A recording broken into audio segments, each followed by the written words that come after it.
Hi, and welcome to Creating Cadence, a podcast for life and work in motion. I'm your host, Mich Bondesio, a writer, speaker, coach, consultant, and solo entrepreneur. I'm also the author of The Cadence Effect. I help high achievers working at the frontiers of making impactful change to transform their approach to life, work, and business, to avoid burnout and overwork, activate more potential, improve well-being and performance, and experience more joy in our work, at a cadence that's more suitable and sustainable for us, despite this fast-paced world we live in. So Happy New Year! This is episode 72, the first of season 12, published in early January 2025, and I'm super excited to say that our interviews are back. In the last season, which was a monologue format, I set the scene for how Creating Cadence connects with the idea of building sustainable work and life practices, which support our health, well-being, creativity, and productivity better, and help us to future-proof our business, but also help us to support the planet while we do these things. In this season, I'm talking to a host of wonderful people who are working both inside and outside of traditional sustainability sectors to garner their thoughts on effective ways that we can support the triple bottom line of people, planet, and profit, especially in the way that we work. Today's conversation is with Pamela Slim, an award-winning author, speaker, and agency owner who is passionate about creating supportive ecosystems that empower diverse communities. We're covering topics including discernment, resilience, self-knowledge, and ways to amplify our impact in the world, even when we're going through challenging times. It's well worth a listen, but before we get to the interview, here's some updates from me. First of all, I hope that 2025 is all that you want and need it to be. Here's to activating our potential at work and in life so we can achieve our goals in healthy and happy ways. For me, it's starting with exciting things. I want to say a really big thanks to my new clients who signed up for my January coaching and consulting offers. I'm looking forward to working with you. If you want to find out more about what working with me involves, visit creatingcadence.co and check out the services page. Now, during this first quarter of 2025, I'm also continuing with more learning and skills training for myself. This includes training and business support provided by Below Carbon that will help me as part of my journey towards B Corp certification. I'm also doing a few short courses to add to my toolbox as a coach, and I'll share more about what I'm doing on that front in coming weeks. Finally, I wanted to share a free training opportunity for you. This year, a key work focus for me is supporting leaders and teams to help them implement more flexible, sustainable working practices, whether that's testing out a 4-day workweek format or redesigning workflows to accommodate more intentional productivity. The bottom line is that the traditional ways in which we work are not working. They are not sustainable. Productivity challenges such as burnout, overwork, and staff retention issues are all impacting business bottom lines, and teams and leaders aren't happy. The future is flexi, and we have to learn to adapt. When we do, the research shows that it leads to improved productivity, better business outputs and profit outcomes, and a healthier, happier work culture. So it's a win-win-win. To this end, I'm running a free online webinar on Tuesday, the 28th of January, about flexible working practices, because I want to help you understand what this means and how it might work for you in your daily workflow or in your company. I'll be covering why the 9-to-5 model is killing your productivity. I'll also share some examples of how top companies are reimagining the way that they work to activate their human potential. I'll examine why the 4-day workweek is not just a trend, and I'll also share some easy-to-implement micro-flexibility interventions to help you get started. This webinar is for business owners, entrepreneurs, execs, team leaders, HR professionals, and anyone feeling trapped by traditional work models who wants to consider other options. So it's taking place online on Tuesday, the 28th of January 2025 at 4 p.m. UK time, 5 p.m. Central European time, 11 a.m. Eastern time, 10 a.m. Central time, and 8 a.m. Pacific. And you can sign up via Eventbrite. I'll be showing the link in the show notes. If you're further afield, I'm so sorry I can't accommodate all the time zones, and I'm not going to be showing a replay, but if you sign up for the event, you'll receive a copy of the deck and extra resources relating to the webinar that you'll find helpful. So I hope you'll join us. Did I mention that it's free? So that's my news, and it's now onto the interview section of this episode of the Creating Cadence Podcast. Pamela Slim is an award-winning author, speaker, and agency owner who has spent 3 decades helping business owners to scale their businesses and IP. Pam's agency specializes in the design and development of certification and licensing programs. She is passionate about creating supportive ecosystems that empower diverse business communities, and she is also the author of the following books. Through Penguin Portfolio, Pam published Escape from Cubicle Nation in 2009 and Body of Work in 2014, and also The Widest Net, published by McGraw-Hill in 2021, which also won her the 2021 Best Sales and Marketing Book Award from Porchlight Books. So as you'll hear, Pam's interesting career trajectory has included working in training and development for a leading financial services company, operating as an independent management consultant, helping to run a non-profit capoeira martial arts school, as well as coaching and training small business owners in both her local community and online. But as she shares, there are key threads that reoccur throughout these diverse experiences that have helped to shape her body of work and how she makes impact in the world. This was a lovely but also quite a vulnerable interview, as Pam openly shares about several major challenges and transitions that she's going through. Some are very exciting and some that are emotionally heavy. I really appreciated her willingness to share, as we can all learn from her approach to what she's dealing with. Pam speaks about the importance of resilience, discernment, and self-knowledge in helping us to tell a story about our life and work that feels true and encouraging, no matter the challenges we may be facing. She also shares thoughts on why it's important to know the value we embody through our unique skills and abilities, and how we can amplify our impact in the world. These ideas connect closely with the concept of creating cadence and being more intentional with how we create meaning, purpose, and momentum in our lives. So if you're ready, let's dive into this conversation with Pam Slim. Welcome, Pam. I've been a fan of your work for a long time, so I'm really excited to have you on the show. Well, I'm excited to be here. Great. So some context for my audience. My first introduction to your work was through your brilliant book, The Widest Net. It was chosen as a book for our book club in the online community that I'm a part of, which is hosted by Brian Clark, Jared Morris, and Trudy Roth. And for that book club, we were so fortunate because you joined us live for the session, so we got to pick your brain. And after that, I implemented loads of what you shared in that book, and I still use some of those strategies today. It's been so helpful. I also signed up to listen to your podcast, and I get your really thoughtful and inspiring newsletter. So it's been a good 3 years or so, I think, since I've been following your work. And with the new focus of the Creating Cadence podcast shifting to look more at how we build a more sustainable flow into our work life and our businesses, it felt like the right time to invite you onto the show.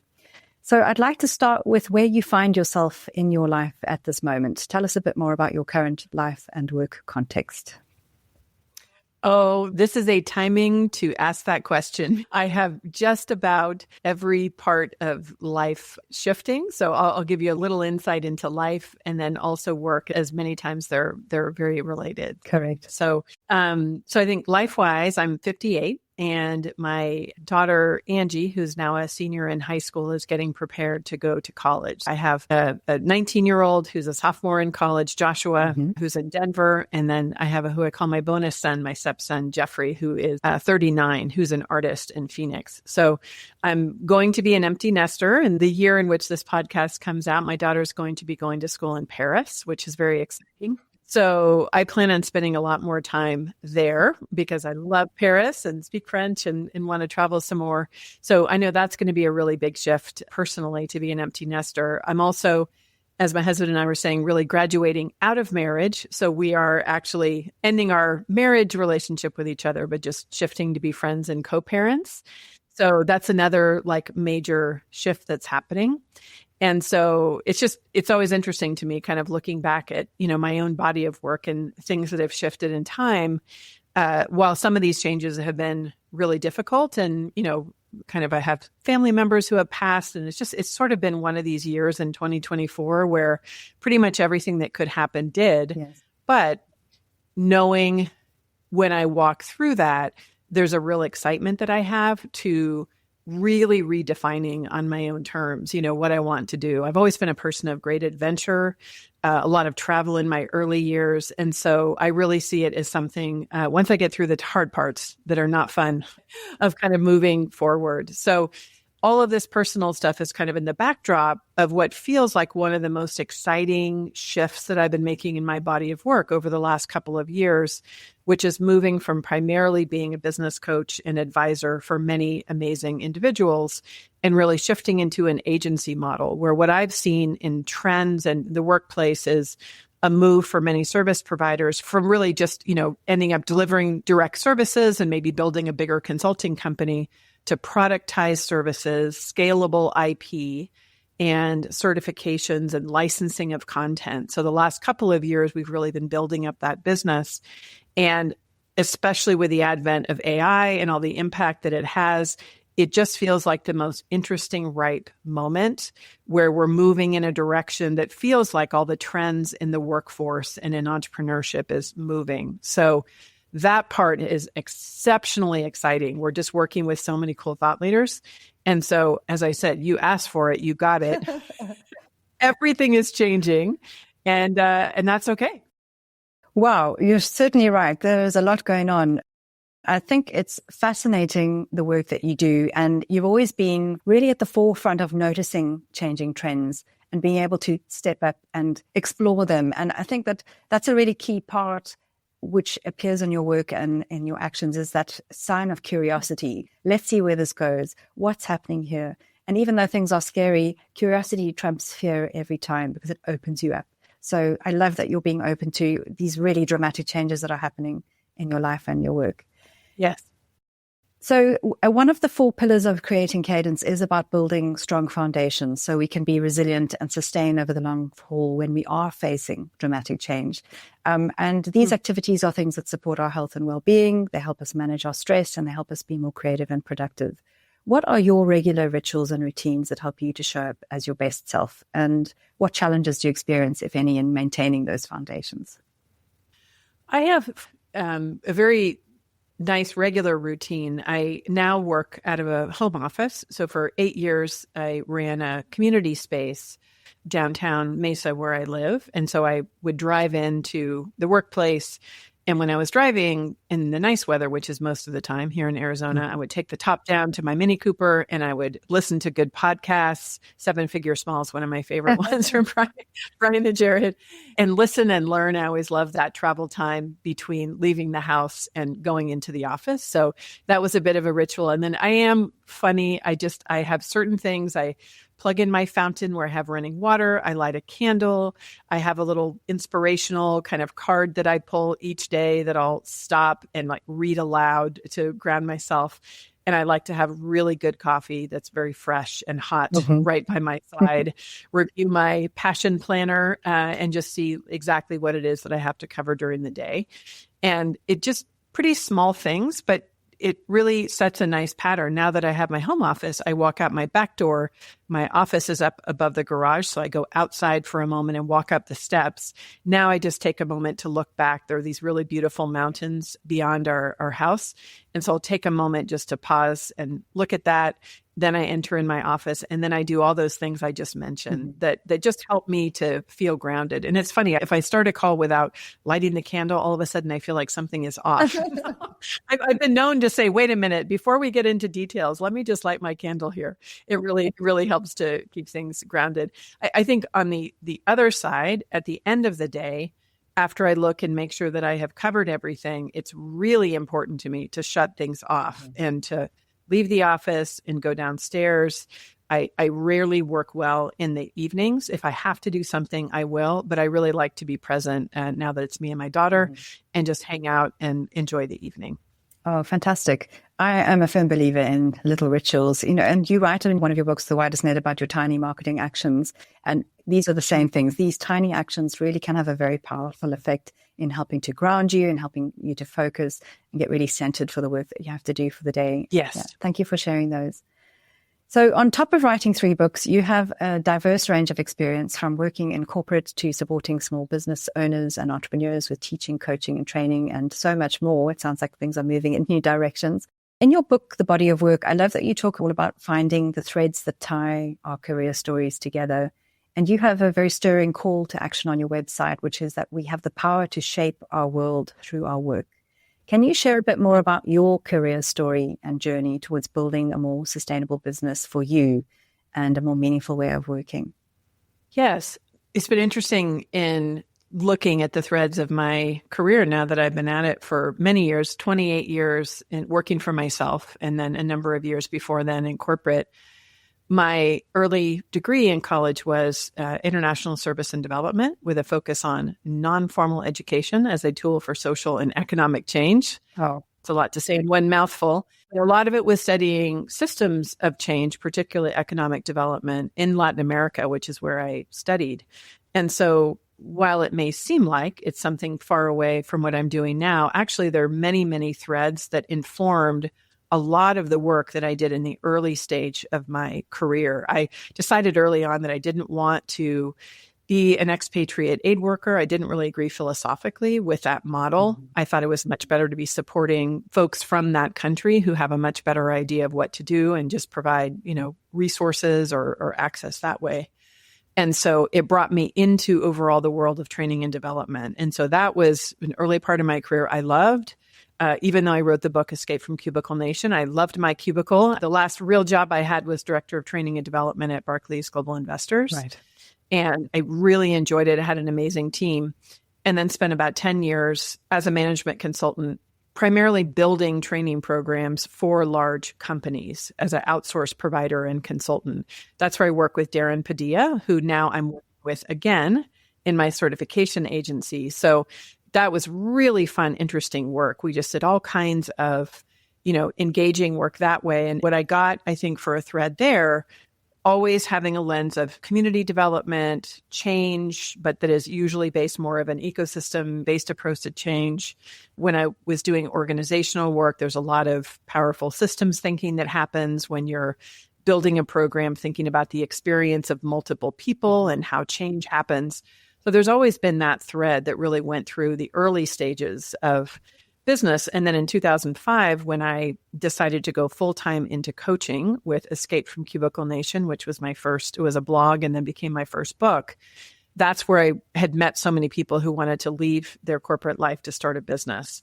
And I found, again, I was weaving through a lot of the strategic business analysis that I had of helping people quickly sort through, take note of things.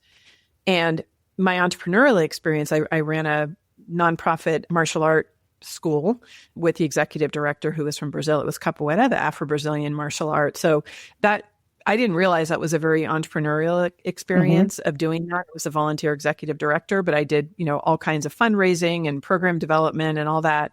So that was, I think, another piece that really helped in the entrepreneurial world.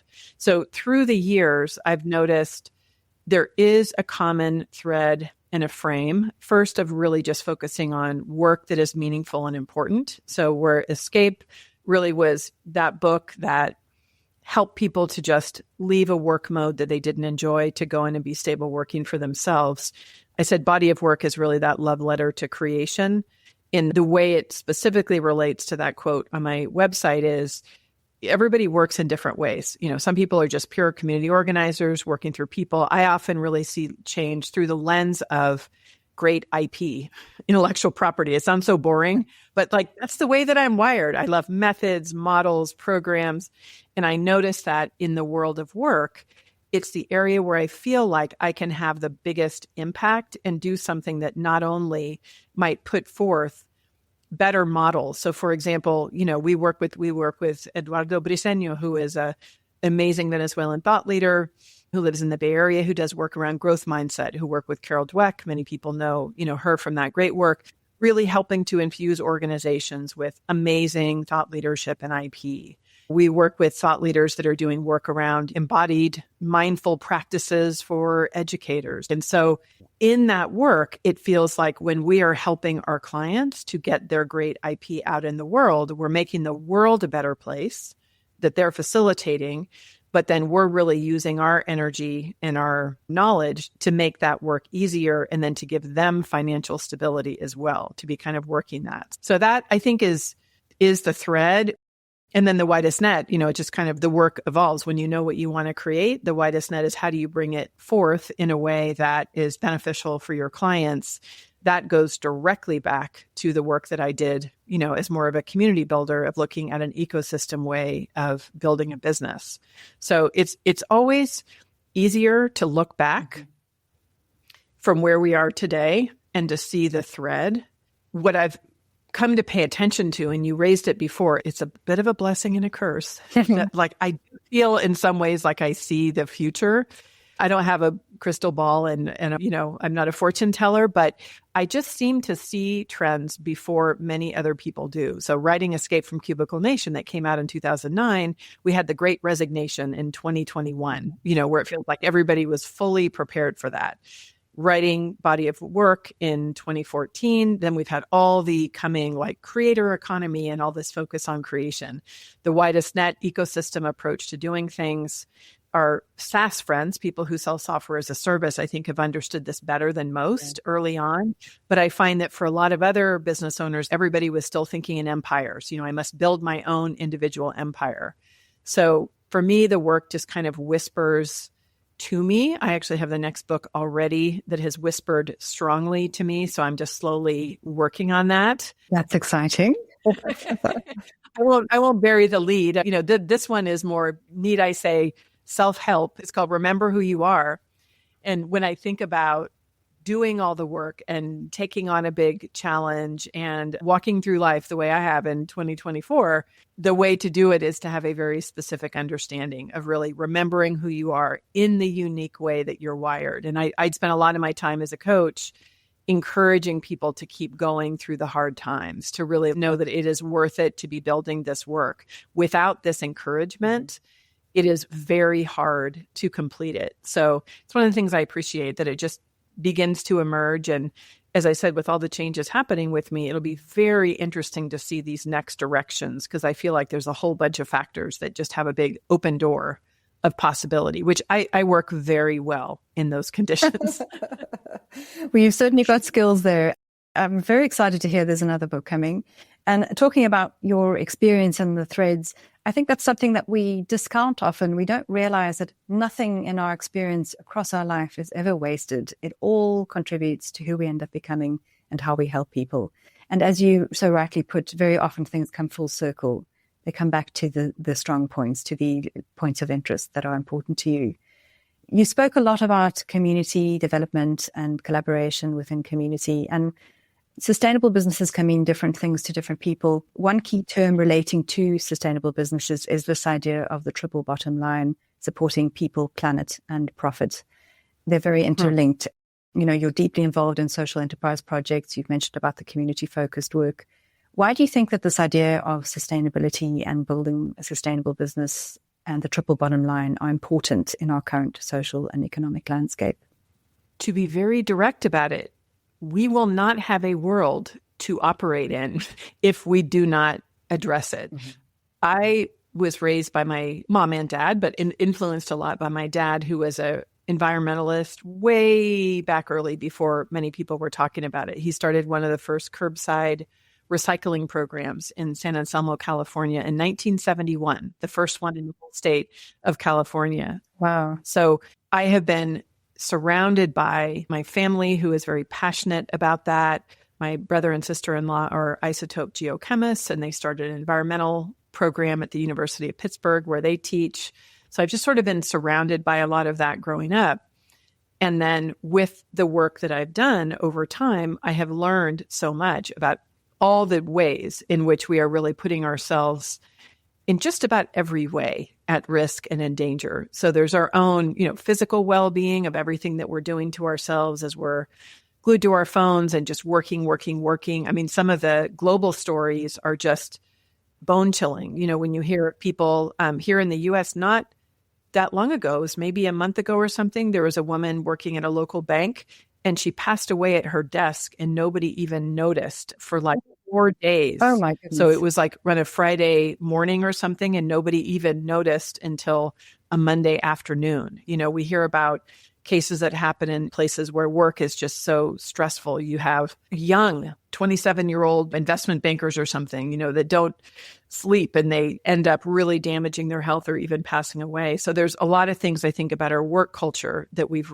recognized are not healthy just on the individual level and the collective. On the earth level, it's so amazing to see and disquieting how many impacts that we see of global warming and the floods, the fires, the hurricanes, things that are just happening more and more. So as a parent, I want my kids to be able to have a world that still has, healthy air and water and all of that kind of thing. I feel like it's our responsibility to take that care. But really, I do not know if we're going to make it. I don't. And I like to remain optimistic. I'm one that always tries to work on the positive side of change. But my own country here in the US, we're sort of taking a 180-degree shift of a lot of progress that has been made in that direction. I have a feeling that it will be unraveled, which even if we end up having a different, change of guard within 4 years, there's a lot that can happen during that time in terms of just, unregulated pollution and all those kind of things that can end up really having a terrible consequence. So if we're not all at each other just on the human level, which is another dynamic I'm seeing all over the world and definitely within my country, that is something else I see elsewhere. So if I hang out too long in that space, I feel like my whole insides and motivation just shrivels up and I just want to get under a weighted blanket and watch, rom-coms on Netflix with happy endings, which is why I think it's important to look at the big picture and realize the seriousness of what's happening, and then to focus every day on what can we do to make something better. Because if the earth is just going to say, forget all you, just kick us all off, burn us all up, whatever she's going to do, or if we do it to ourselves, through weapons of war, the earth is going to continue on. Like she will figure out a way to regenerate, maybe over millions of years. I don't want the damage to occur, but I feel like the strength to recover and rejuvenate is there. The problem is us as humans and the ways that we behaved. So it's a very long answer to, looking specifically to something like a triple bottom line. But I think it is very germane to decisions that we make if we're not considering impacts in the work that we do and really weaving it in. It is very unlikely that we're ever going to get to a positive outcome. Yeah, I think a very honest, frank answer. Thank you so much. But it's the truth. I agree. We all have to take action and we'll have to be hopeful, take it from a place of, Brad Stulberg talks about taking wise action from a place of wise hope. Yeah. So knowing the reality, working with it. So in a broader view, the concept of creating cadence is also about how we create a more flexible rhythm and flow in our work lives in a way that's more meaningful and supportive and sustainable. With the work that you do, how do you think that helps your clients and customers create more momentum in their lives or their business in a way that's more effective, meaningful, and long-lasting? To me, it's directly tied to the way that we are working with them to do productized services. And so where you think about being able to more easily conceptualize and sell a solution that doesn't require just trading, dollars for hours, that is really intelligently designed. So based on what somebody wants to do, you've really thought about a lot of not only what will sell in the marketplace, but also what are sustainable things that people want to do. It's going to look very different for different people. Some people want a small group of wonderful clients in which they do very specific hands-on work according to a nice rhythm and a cadence, and they feel great satisfaction completing that work, not needing to scale and do a number of other things. And they still really enjoy being the person who delivers the service. There are other people who really want to get out of that. So that's where we say your methodology, your IP can really stand alone a lot if you get it out of your head and into different methodologies and systems other people can use. That's a way that you can get back a lot of your time and energy and be very deliberate with making sure that your ideas can travel much farther. And then you won't have to be so personally taxed. I know in the recent, couple of weeks, it's been a challenging year overall, but especially the recent couple of weeks when I lost my sister on November 6th, I was so grateful to have my team in place. There were other people who could step in and take care of certain things. And I just noticed in a very stark way my coaching clients are amazing and I really appreciate them. They made it easy where I could just move those appointments, out a week or so to give me a little bit of time. But in doing that, I realized it's so wonderful if I were only to have project work for this stage of my life. If, let's say, I want to visit my daughter in Paris a few times a year and hang out for 6 weeks each time and, travel other places, go to Scotland and go right in a castle or something like that, that I could do it without worrying about the trading time for money. So there is something that I've found that's really magical and grounding in thinking through very deliberately, what do you offer? What's the methodology behind it? How can you really sell it as more of like a productized service? And then to backfill in the case that you, the human, are unable to show up for whatever reason, that you have other people who could step in and still keep your viable business going. I think all businesses are honorable. There's nothing wrong at all with having a really strong, maybe a freelance-based business. Mm-hmm. I think there's a lot of entrepreneurial shaming around that. I think it's just ridiculous. But it does mean that if you are building your IP and your ideas into methodology, you can be at a place where you personally do not need to be in the delivery at all. Or eventually you could sell it, which is something that a lot of folks I work with are really interested in, especially those that are at my age and thinking about next chapters of work. Fascinating and really interesting that you've mentioned that. I mean, I am a solo entrepreneur by choice. I don't want a large team, but I do want to be able to scale my business. The only way I can do that is to productize and to leverage technology. And it's something I'm still working through myself. There are definitely challenges, but also a lot of joy around the fact that I can, as you say, choose to design how a lot of my work day flows, because I can choose when I work, how I work in a way that can support my well-being better. I'm very sorry to hear about your sister. My condolences on that. Thank you. I'm glad that you had the team around you to support you on that. And I think something that you raised that was interesting as well is that the world of work is changing a lot in terms of business structures. We are very much moving more into a gig economy and into individuals running businesses as opposed to larger teams. They may well collaborate together to take on bigger work. There's a lot more of this kind of thing happening. So I think what you've mentioned around productizing and looking at different systems and structures and keeping it simple is so, so important for us to take note of. Thank you. So a final question for you based on your journey through life and work so far. Do you have any words of advice or key lessons you'd like to share with listeners based on your experience? Well, it will sound like an early promotion for my next book, but remember who you are. It's one of the really powerful opportunities that really it doesn't matter how old you are.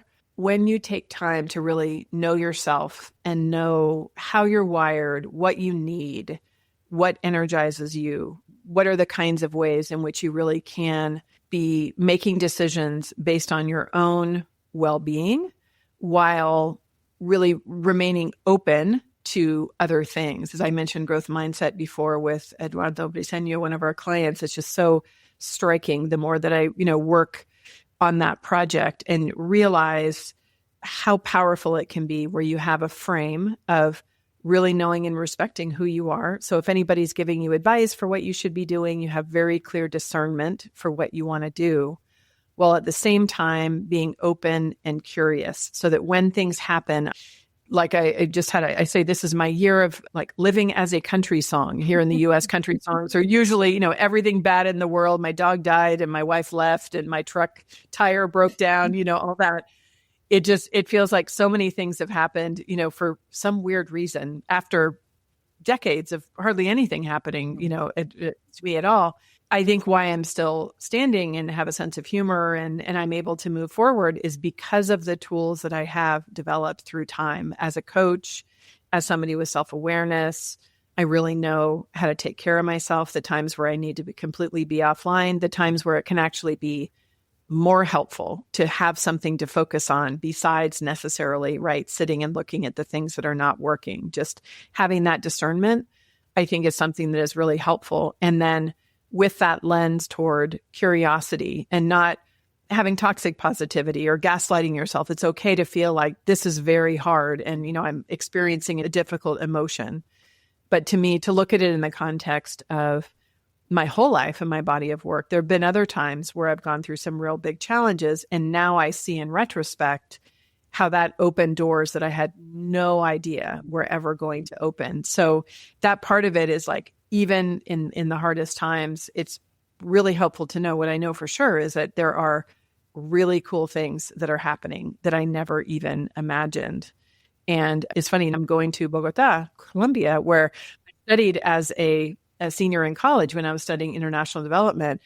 And maybe, by chance or by, I don't know, magic, for some reason, a speakers bureau in Spain found me, reached out, and I'm going to go speak there again after almost 40 years of being gone.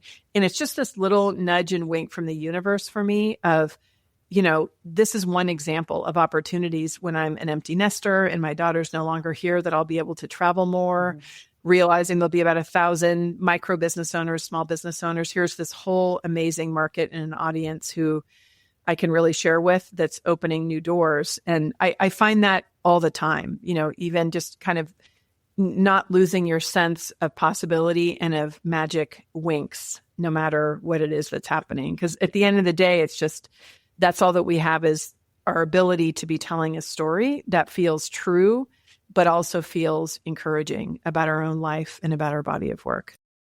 Oh, absolutely. And you've put that so beautifully. I think, the energy we put out in the world is what often comes back to us. And you've spoken so beautifully there about glimmers and being open for them.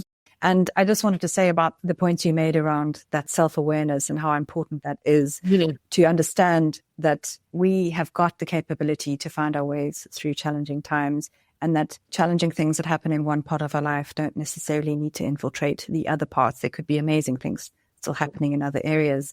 You mentioned earlier about, entrepreneurial loneliness and how it's really important to have that support network. And I think that also starts with that self-leadership piece and being your own cheerleader first, because it's important to have the community, but you also need to truly believe in what you're doing to get through the hard times. Yeah. So really important points you've made there. Thank you so much, Pam. All right. So as we're at the end now, where can people find you online? And do you have anything interesting coming up to share aside from this book? Yes, which may take me a while to write. So we will see. But you can find me at pamelaslim.com, which is where I have all information. LinkedIn is my preferred social network if folks want to connect over there. I always love to engage on LinkedIn. And then we do have 2 cohort-based classes that are coming up early 2025. One is Tiny Marketing Actions that you mentioned before. That's a really fun methodology for taking action in your business in a way that feels easy and effective. It'll be, I think, the 9th time that I've done this cohort, and I love it more every time. It always makes me market more. As I'm teaching it, I'm always doing more tiny marketing actions. And then the other one we have also starting in January 25 is Productize Your Service Business. So this is for folks who want to lean in and work hands-on with me and my 2 business partners, Darren Padilla and Josiah Owens. And so we look really deep into your methodology and try to streamline everything so that you have a really solid base to begin to do that productization. It really comes out of the work we've done in the agency for certifications, where some people never quite took the time to make sure that the methodology was really solid. So it's a really fun, very hands-on class where we get all inside your methodology. And so you can walk away feeling much better and more clear about what it is that you're offering. So those are always really fun ways to work together. That's fantastic. Thank you. And we'll definitely share all of those links in the show notes so that people can check them all out. Pam, thank you so much for your time and your lovely, lovely insights. I've really enjoyed chatting with you today. Likewise. Thanks for having me. What a super interview to start off season 12.